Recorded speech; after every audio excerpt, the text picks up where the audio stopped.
Good morning. I'm Tom Homan, Board of Czar President Trump. I'm going to read a statement real quick. Then after I read the statement, I'll take questions. I'm here with Sam Molson, Director of ICE and Enforcement Mover Operations for the St. Paul Field Office, Stephen Schrank, Acting Special Agent in charge for ICE Homeland Security Investigations, and Chris Kuhn, Deputy Chief Patrol Agent for the United States Border Patrol. I'm very pleased to report that this surge operation and our work here with state and local officials to improve coordination and achieve mutual goals, as well as our efforts to address issues of concern here on the ground, have yielded the successful results we have came here for. The Twin Cities and Minnesota in general are and will continue to be much safer for the communities here because of what we have accomplished under President Trump's leadership. I previously shared with you before I got here. Before I even got here, I met with, I said I was going to meet with the governor, the AG, and the Mayor Fry, Mayor Herr, and I've done all of that. I've also met with various police chiefs and sheriffs. And one thing we all had in common was the importance of ensuring and maintaining public safety. Overall, we made a lot of progress through extensive engagement, meeting with them and other key stakeholders. And it is expected that those engagements and discussions will continue going forward in order to enhance exchange of information and more coordination. As a result of this surge operation, we have greatly reduced the number of targets for enforcement action. And many criminal aliens have been arrested and taken off the streets, including murderers, sex offenders, national security threats, gang members, and other violent criminals. Just this week, ICE arrested a criminal alien with criminal convictions for rape, acts with a child under 14 years of age with force, lewd and lascivious acts with a child under 14. ICE also arrested 2 criminal aliens with criminal sexual misconduct convictions, among other violent criminals. Through targeted enforcement operations based on reasonable suspicion and prioritizing safety and security, ICE will continue to identify, arrest, and remove illegal aliens that pose a risk to public safety, like we've done for years. And our officers will carry out their duties with professionalism, integrity, and compassion, like we've done for years. We will enforce immigration law against all persons in the United States illegally. I want to say something about the various unfounded complaints I'm hearing about ICE enforcement operations. During the surge operation, ICE has not arrested anybody inside a hospital. We have not arrested anybody inside of a school, an elementary school. We have not arrested anybody inside a church. As a matter of fact, the only ones that disrespected the sanctuary of a church were the agitators that have been arrested and prosecuted, and so far we have 9 of them. However, those locations are not off the table. I said from day one, there's no sanctuary for a significant public safety threat or national security threat. But as far as those stories about ICE going into churches and arresting people in hospitals, it simply has not happened. And if you have a case where it happened, you let me know. Because all the digging I've done here, I can't find a single one. Under President Trump's direction, we have obtained an unprecedented level of coordination with law enforcement officials that is focused on promoting public safety across the entire state. While I don't agree with Governor Walz and Attorney General Ellis on everything, I appreciate the support the governor gives to state agencies who coordinate with us in a manner intended to promote public safety. And I appreciate the AG having an open dialogue with me. Early on, the first meeting I had, acknowledging that county jails may notify ICE of the release date of an inmate, just as long as they don't hold them past the time they would normally release them. We now have the ability to arrest criminal aliens in the safety and security of jails throughout the state at the time they're being released, like we've done in other states. I've also directed the strategic placement of officers in certain areas throughout the states that can respond quickly to sheriffs that want to release somebody and notify us we need to be nearby so they don't hold them unnecessarily. So we worked on a strategic plan to reassign officers in those key locations. Arresting a public safety threat and the safety and security of a jail is safer for the alien, it's safer for the officer, and safer for the community. I think we all can agree on that. It requires less resources for at-large operations. It just makes sense. I'll say it again, as I've said many times, we are not asking local law enforcement to act as immigration officers. I don't want them to be immigration officers. We're the immigration officers. We just want them to be cops. We're asking law enforcement to coordinate with other law enforcement to help keep public safety risks out of the communities. We have also strengthened our existing coordination with the state to target and take custody of criminal aliens more efficiently and effectively. As a result of our efforts here, Minnesota is now less of a sanctuary state for criminals. And we are proud of the public safety threats we have removed from the criminal aliens out of the state.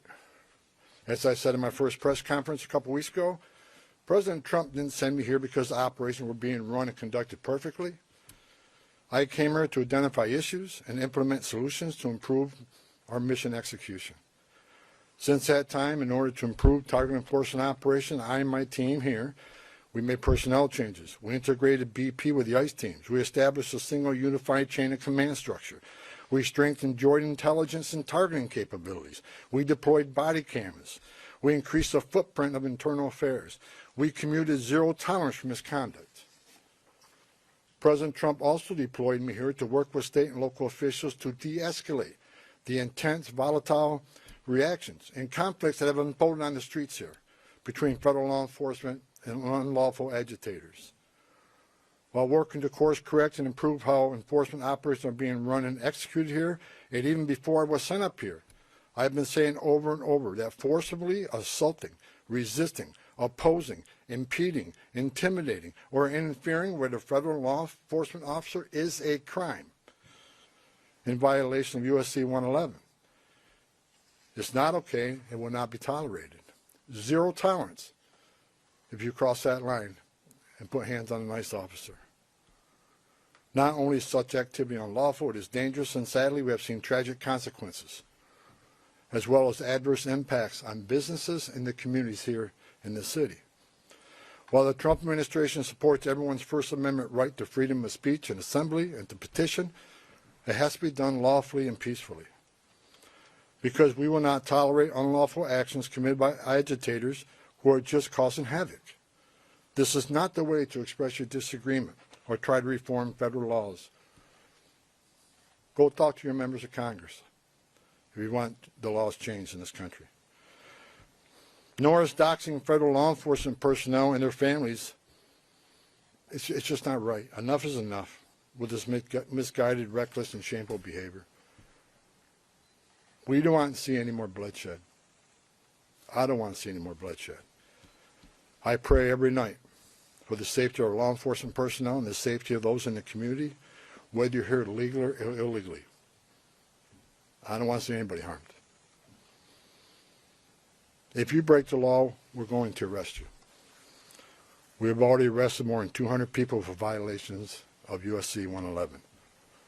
The U.S. Attorney's Office has already accepted many for prosecutions, and some are still pending.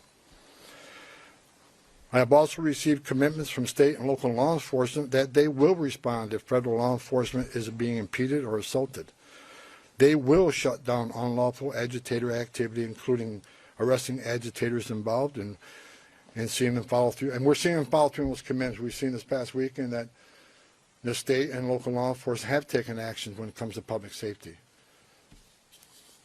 And bless them for doing that. Since I have been here, I've repeatedly emphasized that the unlawful and violent agitator activity is unacceptable and must wind down as a condition for further drawdown of law enforcement personnel. I cannot remove law enforcement personnel while violence poses serious risk to our officers. I will not leave my officers in that position. It is worth knowing that in all my meetings and discussions since I got here, I've not heard one federal, state, local law enforcement, or judicial official nor any member of the business or faith communities that I met with say that ICE is an illegitimate agency that doesn't have a real mission. Quite the opposite. All I've heard is the acknowledgement that federal immigration laws passed by Congress do exist, and ICE has a legitimate responsibility to enforce those laws. ICE is a legitimate federal law enforcement agency. We're not out scouring the streets to disappear people or deny people their civil rights or due process. In addition to taking public safety threats off the street, ICE, here in this state, have located 3,364 missing unaccompanied alien children. Children that the last administration lost and weren't even looking for. That's because of the leadership of President Trump, these children were located. As part of the de-escalation efforts, I have called on state and local officials these past few weeks to tone down the rhetoric and denounce unlawful activities being conducted by the agitators. We don't have to agree on everything, and we definitely do not. But we all agree that the lawlessness and chaos and disruption that is occurring on the street needs to end. I want to thank Governor Walz for his messages focusing on peace and his support for the Minnesota State Troopers to respond to unlawful situations that put federal officers and the public at risk. I also want to thank Mayor Frey for taking a public stance against agitators setting up barricades that block streets and endanger public safety, and for directing the police to take those roadblocks down. Additionally, I want to thank Police Chief O'Hara, Sheriff Witt, and various other local law enforcement for their responsiveness and efforts to maintain law and order in the streets. We've seen a big change here in the last couple of weeks, and it's all good changes. I'm also pleased to report that we're seeing a notable decrease on unlawful agitator activity here in Minneapolis and overall throughout the state. This is great news for Minnesota communities that have been adversely impacted by the lawlessness and chaos on the street. We have what we call here QRFs, Quick Response Force, security teams, that get called out when ICE officers are out doing operations. They get into trouble if agitators get out of control. If there's a danger and public safety is at risk, these QRFs respond to help these officers get off the X and get out of that situation. I asked today when I got here, I want to know what the QRF's call outs are, what their deployments are. I want to know every time a QRF is called out. The QRF deployments have dropped dramatically because we have less of that occurring, less of the agitator that cross that line.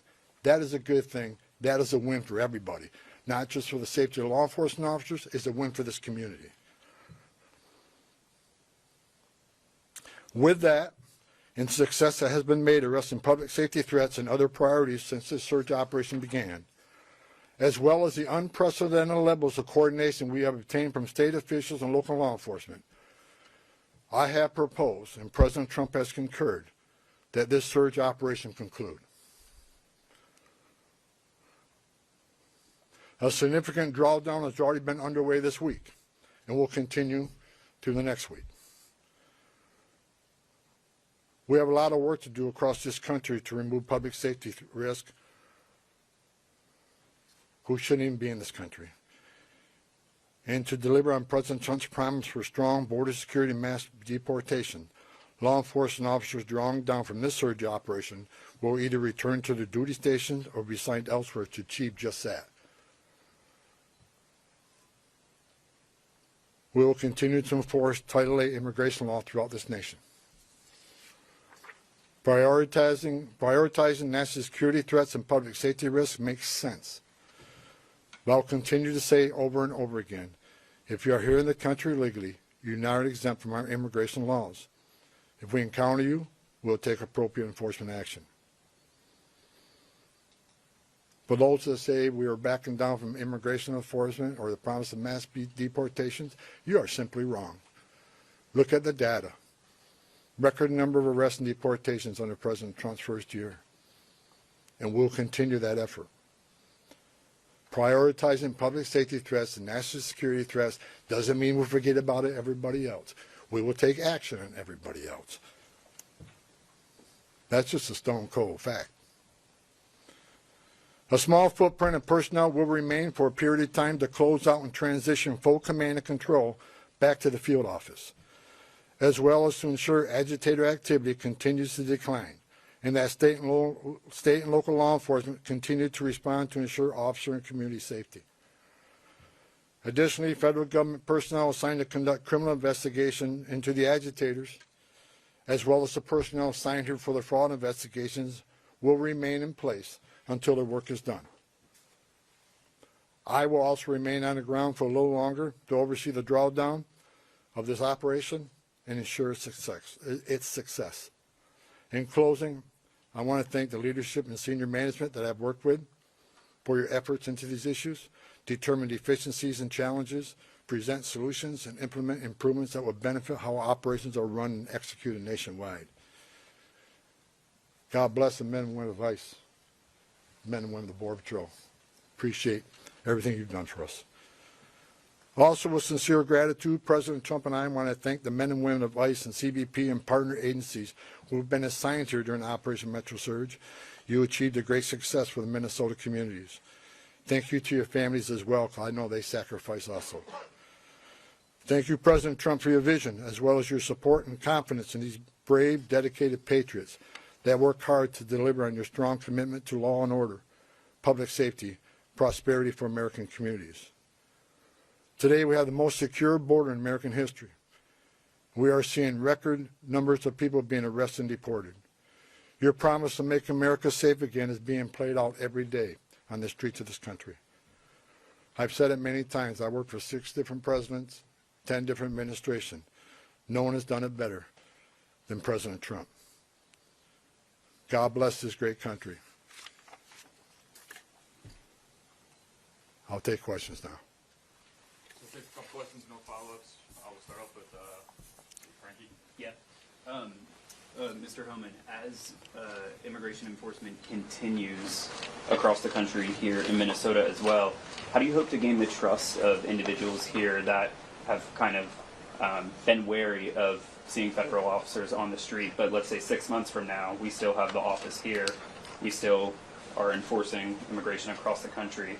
What do you hope things to look like, and what are you asking for the public? Look, I just want people to look at the data on what this administration has done. You know, the number of public safety threats we removed from the streets across this country that makes these communities safer. ICE has had an office here for decades, before it was called INS, Immigration Naturalization Service. This footprint will remain here, and they'll continue to do immigration enforcement here. But as President Trump has said from day one, we're going to prioritize the public safety threats. Again, but prioritization doesn't mean forget about everybody else. That means you have a criminal alien here and non-criminal here. The criminal always comes first because he's the biggest threat to the communities. We're going to continue to force immigration law. But we won't get back to the footprint here, the normal footprint here. But there will be some security teams staying here, the QRFs, until we're assured that those agitators incidents either stay low or further decline. I'm not going to remove everybody out of the safety of our officers, but like I said, and Operation Metro Surge is ending. And in the next week, we're going to deploy the officers here on detail back to the home stations or other areas of the country that are needed. But we're going to continue to enforce immigration law. That's what the American people voted for. But it has to be a priority of criminals. And look, I hear all the hate about, you know, you should arrest everybody. Well, we are. But we're prioritizing those who are the biggest threat to our community. The rapists, the murderers, the child molesters. That's the right thing to do. But I'll say it again. President Trump made a promise of mass deportation, and that's what this country's going to get. But it's smart law enforcement to do target enforcement operations. Now, I've heard people attack me using the word targeting. I sat for the last 2 months when I watched this operation, daily press briefs, and talking about targeted Title VIII operations. Nothing changed, other than we're going to make sure they're targeted and make sure we know who we're going for, what their immigration record, what's their criminal history. That comes first. But enforcement of Title VIII is not going to end. If you're in this country legally, you're not off the table. And I think we're proving that if you look at the data. Eric? Mr. Homan, just had a question about the final number of arrests you had, and how many of those people arrested were those targeted security threats you were after? I don't have that exact breakdown. I know we've made over 4,000 arrests here. That is something local field office can supply. I don't have the exact breakdown. But I can tell you, since I've been on the ground, they've been target enforcement arrests. I believe there were target enforcement arrests before I got here. What I did is create one chain of commands where everybody knows what everybody else is doing, and there's and integrate operation command centers. There were some issues here, and we addressed those issues. But I'm not going to sit here and say anybody did anything wrong, and that they were unprofessional. I'm going to say there's some issues here. We fixed those issues. We've had great success with this operation, and we're leaving Minnesota safer. The surge is leaving Minnesota safer, Minneapolis safer, because of the cooperation we got with the counties and the state and local law enforcement responding to our needs. I'll say it again, it's less of a sanctuary state for criminals. Yeah, sorry to go a little off topic here, but can you confirm that CPD actually hit a party balloon instead of a drone with a laser during the incident in El Paso? And why wasn't that action coordinated with the FAA? I have no information on that. It's out of my league. So we're going to keep the questions to Minnesota topic. Go ahead. Mr. Homan, can you specify how many county sheriffs, local jails have agreed to work with you and honor ICE detainers? I have not met one county jail that says no to us. They want to work with us. Okay, we have time for one more. Go ahead. Yes, hi, Mr. Homan. You talked about this unprecedented level of cooperation between local officials and yourself. Can you explain more what is changed now in terms of that cooperation from before? Several things have changed. First of all, when the agents were out doing operations and the agitators got a hand and posed a public safety threat, not just to the officers but the communities, law enforcement response has been sporadic at best. I think at what you see now, what you saw this past weekend, is law enforcement's responding to public safety needs quickly. And people were arrested for violating city ordinances as far as unlawful assembly and so forth. They come to assist us to make sure our officers, the person we have in custody, leave that scene safely. You've seen it this weekend, and I'm happy that the local and state was there also, that responded, and we haven't seen any incidents of them not responding since we have these agreements in place now. As far as the jails, we got more cooperation, more jails than they had before we got here. And that's a good thing. We're having a conversation with the state, and state already accepted our detainers, but we're moving further on our agreements for the state. So the cooperation we have here is going to keep this city safer. It's going to keep our agents safer. Arresting public safety threats in a jail just makes sense. If you look at, I was talking to my chief of staff this morning on the way over here, I see that most people on the other side, when I say the other side, I see this argument, Democrats versus Republicans, whatever. But most of the people, even Democrats, are saying they want public safety threats to be the focus. They think public safety threats, illegal aliens, should be addressed. But to say that and not let us into jail, you can't square that. I just noticed the governor of New York, my home state. I've heard her say that she believes public safety threat, illegal aliens should be the focus of ICE. But to have a press conference last week to lock us out of the jails and end 287G agreements, how do you square that? You can't. So again, prioritization of public safety threats don't mean we forget about everybody else. We're going to force the immigration law. We're going to have a mass deportation. President Trump promised that, and we're committed to that. However, it shouldn't be a partisan issue that you arrest public safety threats in the safety and security of a jail. Releasing public safety threats back in the public is just stupid. And I've been arguing this for years. And I hope Congress takes action on sanctuary cities and sanctuary states. It makes sense. If you think about it, even the argument I hear, well, victims and witnesses of crime that are in the country illegally want to feel safe to come to law enforcement and to report those crimes without fearing that this law enforcement agency is working with ICE. That's a bunch of crap. Because victims and witnesses of crime don't want the bad guy released to the neighborhood either. It's ridiculous. We want access to the person that you chose The local jurisdiction chose to lock in a jail cell. And we have that cooperation here now. It's the right thing to do. It makes this community safer. This community is safer because we arrested 4,000 illegal aliens, and it's over 4,000 illegal aliens here. Many of them public safety threat. Not all of them. As I said, we're going to force immigration law, but this community is much safer because of President Trump's leadership and the men and women standing on this stage. Thank you. That's all the questions we're going to take right now.